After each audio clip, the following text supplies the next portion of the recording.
അസ്സലാമു അലൈക്കും വറഹ്മത്തുള്ളാഹി വബറകാതുഹു. അൽഹംദുലില്ലാഹി വസ്സലാത്തു വസ്സലാമു അലാ റസൂലില്ലാഹി വഅലാ ആലിഹിൽ ഫായിസീന ബിറളില്ലാഹി അമ്മാ ബഅദ്.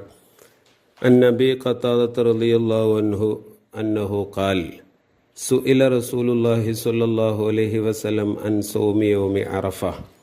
അബൂ ഖത്താദ റളിയല്ലാഹു അൻഹുവിനെ തൊട്ടുദ്ധരിക്കുന്ന ഒരു ഹദീസിൽ കാണാം, മഹാൻ പറയുകയാണ്, നബി സല്ലല്ലാഹു അലൈഹി വസല്ലമ തങ്ങളോട് അറഫ നോമ്പിനെ കുറിച്ച് ചോദിക്കപ്പെട്ടു. ഖാല, നബി തങ്ങൾ അതിന് മറുപടി പറഞ്ഞു, യുകഫിറു സനത്തൽ മാളിയത വൽ ബാഖിയ, കഴിഞ്ഞുപോയതും വരാനിരിക്കുന്നതുമായ ഒരു വർഷത്തെ പാപങ്ങൾ ആ നോമ്പ് കൊണ്ട് അള്ളാഹു പുറത്തു കൊടുക്കും. ദുൽഹിജ്ജ 9 നോമ്പിനെ കുറിച്ചാണ് അറഫ നോമ്പ് എന്ന് പറയുന്നത്. ഓരോ നാട്ടിലും എന്നാണോ ദുൽഹിജ്ജ 9 എങ്കിൽ അന്നാണ് അവർ അറഫ നോമ്പ് അനുഷ്ഠിക്കേണ്ടത്